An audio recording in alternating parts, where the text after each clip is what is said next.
creativity has often been a place where I've sheltered myself. In difficult times, I've been able to dive into something creatively and really have it help me. But sometimes life just feels so tough. And one of those moments was when my father passed away. It was during lockdown, COVID times, and it was one of the last lockdowns that Melbourne, Australia had. And we were in lockdown for nearly a year all up. It was really tough on all of us, and our restrictions were pretty severe. We had curfews and all kinds of things. When my father died in lockdown, it was difficult. I couldn't visit people. I wasn't able to see him in the hospital. Not because I couldn't go there. I would have had to have a special permission. It was 3 hours drive. But because his partner just said, oh, come and see him when he's home, and cut life support without telling me. It was pretty tough. Yeah, as you can see, we weren't close. I don't know, life happens, things happen. But it was hard.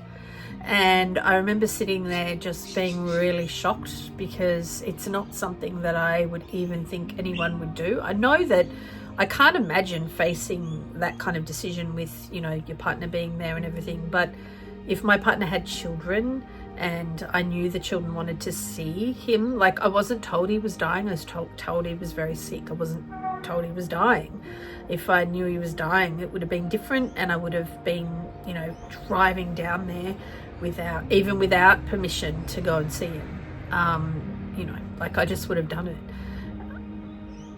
So it was a very strange time, and I sat there on the couch just really shocked. I was upset, but I was like, I just think everyone does things very differently, and his partner just had a different way of dealing with it. Probably thought that I didn't care about my father very much or something. I don't know. We all have different ways of seeing things. I don't like to live in blame. But what I did do was I sat there and I was like, I've got to do something. Like, I feel I can't go and see people. I can't go and get comfort from my family and friends. I had a wonderful partner and really loving animals, but it was like, what am I going to do here? And I decided, well, I'm going to sit and crochet, because I thought, well, I'm going to try to crochet, because I think just doing something with my hands. And the reason why I wanted to do crochet was because of this book, Neuroscience of Mindfulness. Wow. That really changed my life, that book. I heard an interview with Rod, the author, on Radio National, on Australian radio, and I was just absolutely gobsmacked by what he was saying, his research. He was one of the reasons behind the whole colouring in revolution that happened to adult colouring in books, because his research about how incredible colouring in is for the brain and for calmness and mental health was just amazing. He also said that knitting did it, and I knew crochet would. And as a child, I was able to crochet and quite liked it, but I only knew how to do granny squares, basically, a little bit of other things, and I kind of made stuff up a little bit, but I didn't really know how to do it well. So when my father passed away, I decided, okay, I know that mindfulness is important. I reckon crochet would be a really good mindfulness practice. Colouring in, I can't just colour in mindfully like all the time, but I can just crochet a lot. So I thought, well, I'll just try that. And so I turned to YouTube and all you wonderful creators on YouTube that really taught me how to crochet. And so now I'm covered in crochet. You will see a lot of crochet on this channel, and I hope to actually share some of my designs. This is one of them. This is my very first crochet jumper. I made the design up myself because I wanted to have something that had vertical stripes. It slims you down, otherwise it's, makes you feel when the stripes are going round. Vertical stripes make things look bigger.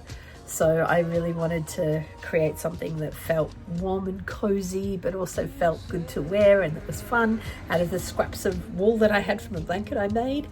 And yeah, so you'll see a lot of crochet on this channel, and I really want to encourage you to pick it up. Like, if you haven't, like, crochet or knitting, and use it as a mindfulness stress technique. You know, it's just the most amazingly relaxing thing to do, and it just helps. It helps you so much. Like, you can literally have a conversation and crochet or knit, especially once you've kind of got the design up. And this one that I'm doing here is just the same row repeat, and it's got quite a beautiful pattern on it. I'm going to actually put a link to the YouTube channel that this design's from, because I actually got this directly from YouTube, so thank you so much. Yeah, there'll be a link in the comments to this wonderful lady's channel, and also to this particular tutorial for this gorgeous stitch. I don't even know what stitch it is, but I just know that it's lovely and it's a repeat, which makes it really easy. You can sit and you can crochet and you can talk, and then you can, you know, you can watch a film or whatever and do it. And because your brain is occupied, it's hard for your brain to ruminate. And rumination is actually one of the things that causes us the most stress. So yeah, I really suggest that you try to pick it up and take it on and do it, because it's endlessly fantastic. And as I said, there'll be a lot of crochet on here. I'll be sharing some creations that I've made, and hopefully eventually have some crochet alongs, because I'm really into making clothing, and I notice there's not a lot of clothing on the internet. Yeah, maybe it's because the actual getting the patterns are quite hard, but I really want to teach people how to sort of make up your own patterns, but because your very, very best friend when you're crocheting is a thing called frogging. And for those of you that don't know about crochet, I will explain to you now what frogging is. So I'll just wait for this to get into focus. There we go. And frogging is when you can pull it apart. Now what this means is that if you make a mistake, it's that easy to fix it, which means you can be brave. And when I discovered that, and I actually made this cardigan, and I did the sleeves, both sleeves, about 4 times, because I will put that cardigan up some point, but basically every stripe of the sleeve matched the pattern here.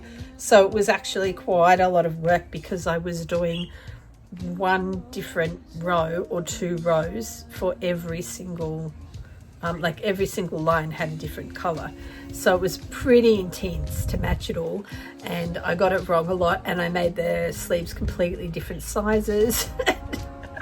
It just did my head in, but I just kept going, you can do it again, try again, and I did. So, you know, part of being brave, being an artist, is just continuing to have mistakes and learn from them, and show up and do it, and try again and try again. And frogging is my best friend, because it enables me to be brave and create things, because if I've created it doesn't work, I just pull it apart and do it again. And when I discovered that the process is more important than the finished item, and that's like life, you know, like so many people. I went to a funeral yesterday where this lady had grown up with a lot of wealth, and had pretty good wealth in her life, and, you know, her husband and her had businesses and stuff. But at the end of her life, you know, what was she left with? She was left with her friends and her family and her connections that she created, and that's what mattered. And yes, it's good to have security and a bit of money and stuff, but people are so focused on wealth and external stuff. What really matters is what you're building for yourself, you know, how you sit in yourself. It's so much more important than the finished of something. So learning that art is about the process of becoming, rather than what you've actually made into the world, you know, it's actually about just the process. And when you're in that place, it enables you to be really brave and enjoy it. I hope I've inspired you to do some crochet or some knitting. Hopefully you'll see some little projects pop up here on this channel. And yes, please hit that like and subscribe button if you've watched all the way to the end. That would really help me a lot. And